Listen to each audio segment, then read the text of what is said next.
Welcome everyone to the trade deadline here in the Atlanta Hawks MyLeague. The Hawks are currently 12th in the East and about 4.5 games back of the 8-seeded Detroit Pistons of a playoff spot. Now, the question is, do the Hawks decide to make a run or continue their tank? Now, we've seen a plethora of moves already happen. Julius Randle for Nikola Vucevic, Gortat to the Pelicans, Drew Holiday for Darren Collison, Avery Bradley for a future pick, Justin Anderson for a future pick, Serge Ibaka for Rudy Gay and Bobby Portis, Steven Adams for Larry Nance, and the list goes on. Goran Dragic for Seti Osman, basically nothing. Mario Hezonja for Tim Hardaway, Derek Favors for James Young. Kemba Walker was traded to the Dallas Mavericks for a first-round pick in Malik Beasley. Yeah, see, a lot of trades. Justin Jackson for Jarrett Allen. Paul Millsap to the Timberwolves. So, throughout the season, we've seen a lot of trades go down. DeAndre Jordan to Boston. Victor Oladipo to, well, actually, that was in the offseason. Yeah, that's not shitty. So, as you can see, a lot of trades have gone down. So, what's going to happen in this trade deadline? Now, looking at the free agency class, one man stands above everyone else, and that's Anthony Davis. Now, I took Anthony Davis' player option off just so it would go in free agency. If you guys want me to put it back on, I will. But I want to make it more interesting. If he wants to go back to the Pelicans, he can go back to the Pelicans. They have DeMarcus Cousins, Victor Oladipo. They're not awful.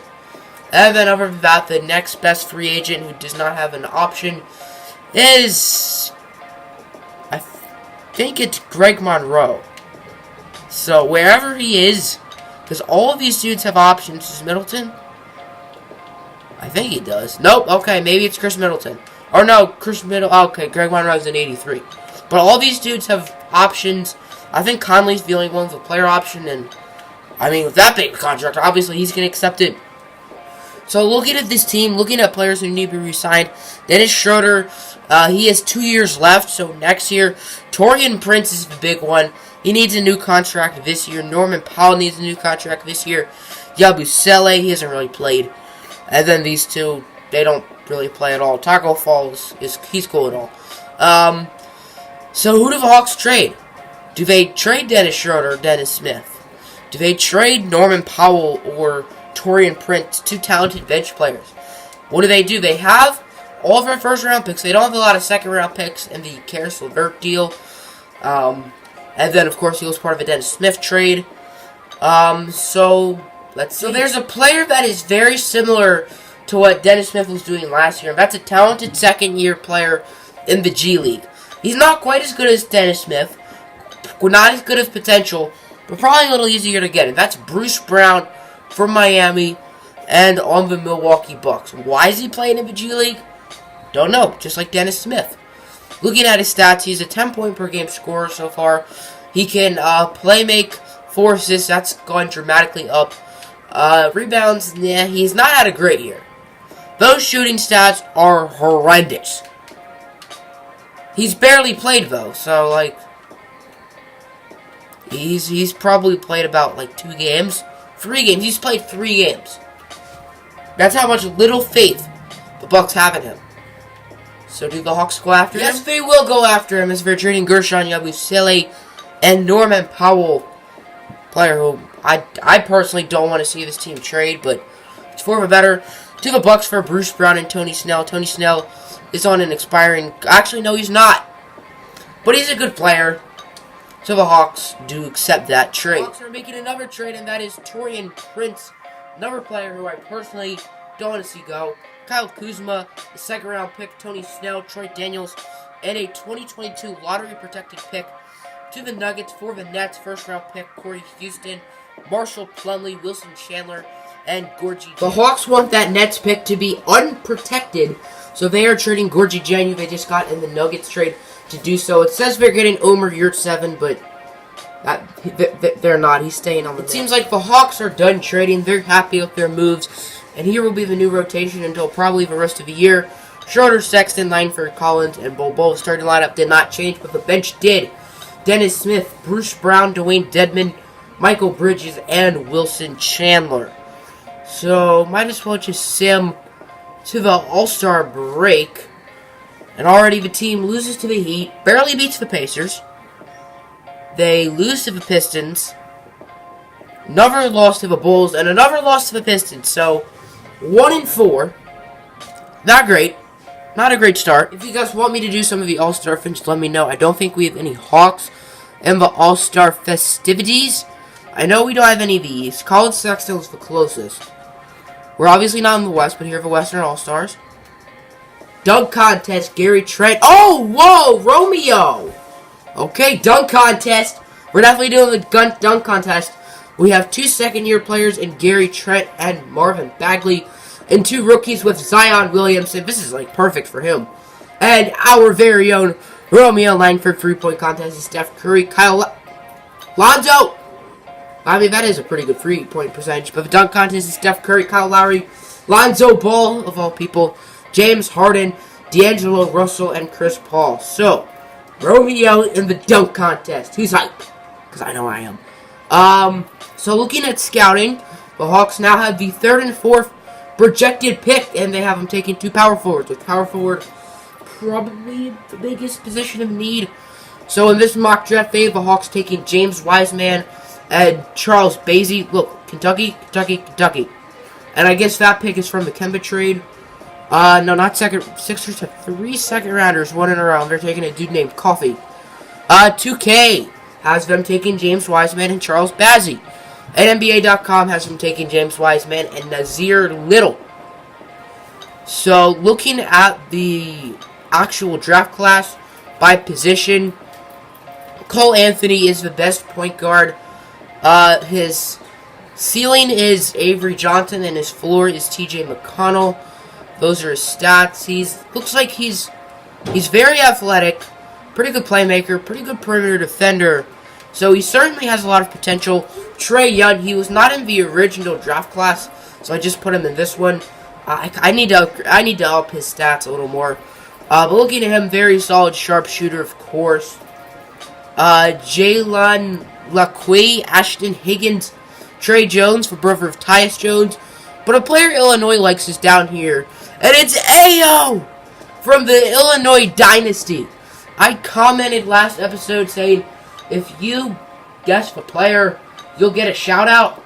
Now, as if I'm recording this, no one's guessed yet. I don't know if anyone will guess. So, if you did get it right, good for you. You'll be in the comments somewhere. But Ayo, of course, looking at his stats, he can shoot the ball. He's pretty athletic. He's a pretty good playmaker, so he looks like a very talented player. Definitely a player the Hawks could go after. Shooting guard, this team has plenty of wings with Colin Sexton and Romeo Langford, but Sexton is primarily a point guard. So Brian Antoine from Kentucky, good sharpshooter, good playmaker, extremely athletic, good perimeter defender, and he's the best player in this draft. He honestly looks like it. Scotty Lewis, good mid-range shooter, extremely athletic. Cassius Stanley, extremely athletic. No one else exciting down there. Small forward. This team could use a small forward. I mean, not really, like Romeo Langford's sort of a beast for the future, but Romeo could always move to the 2 guard and Colin Sexton a point, so it's certainly a possibility. Nazir Little, good inside scorer, good shooter, very athletic. Trenton Watford, pretty athletic, good playmaker, good perimeter defender. Kenyon Martin Jr., I don't know if Kenyon Martin actually is the son of a former number 1 overall pick. Pretty athletic. And no one else to really point out. Power forward, Charles Bassey, I don't know. Good rebounder, good post defender, kind of athletic, good potential. James Wiseman, this guy might be the best player in this draft.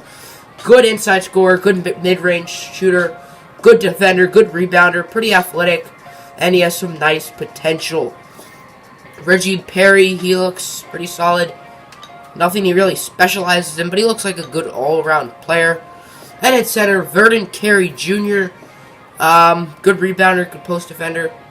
Don't know his potential.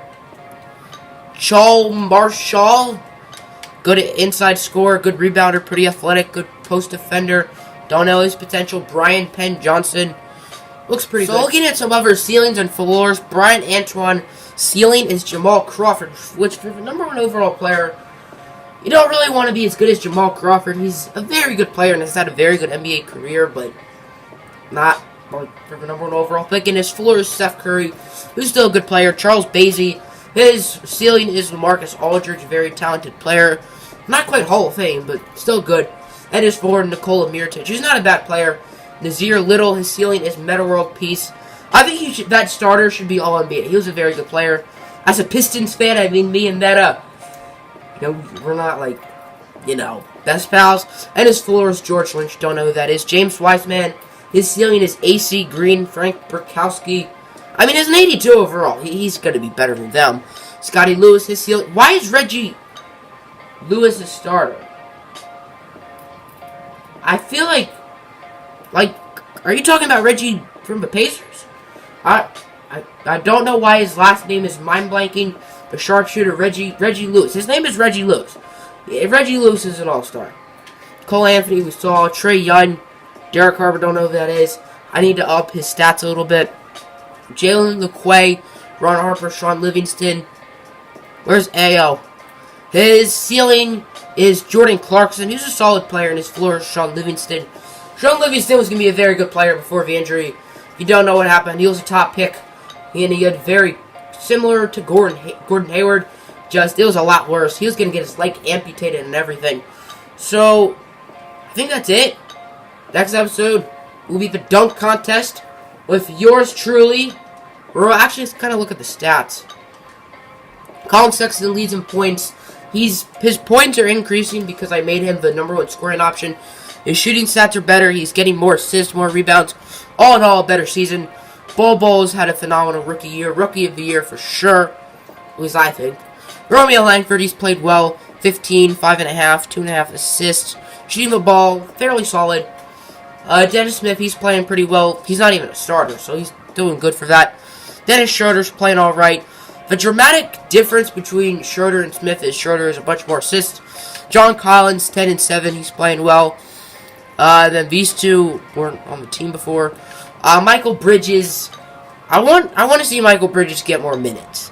I definitely want to see him get more minutes. Dwayne Dedman, he's can't really score, but he's still pretty good. So, rookie report, RJ Barrett leads in points. Simi Stu, gotta keep it family friendly. They wouldn't let me put him VI unless making this draft class. He's played in one game, so he doesn't really count. Luka Doncic, Bol, Romeo Langford. Bol leads in rebounds. Tommy Fuller leads in assists. How many games has this guy played in? 55. Oh. Okay, so the Pacers starting point guard is a 65 overall. Interesting. Manuel quickly. Zion. 3rd in assists. G League. Devontae Graham. Go Kansas. Bruce Brown wasn't here, remember. He was putting up like 18 points. Rebounds goes to McCoy. Assists goes to Juwan Evans. So, where's the awards? Here it is. Steph Curry currently in the lead for MVP with 36 points a game. Is that not ridiculous? Followed by LeBron James, James Harden, Chris Paul, and Kyle Lowry. Rookie of the year. Currently RJ Barrett. Bol is on his tail, though. Evan Romeo Langford is down at 5th. 6th man of the year. Dennis Smith in there at number 5. Jabari Parker. I guess he's backing up Zion. Defensive player of the year, Rudy Gobert. No. Hawks most improved. Currently going to TJ McConnell. Colin Sexton. About a week ago in the game, not in real life. He was at number 5, so Colin Sexton at least is being sort of recognized.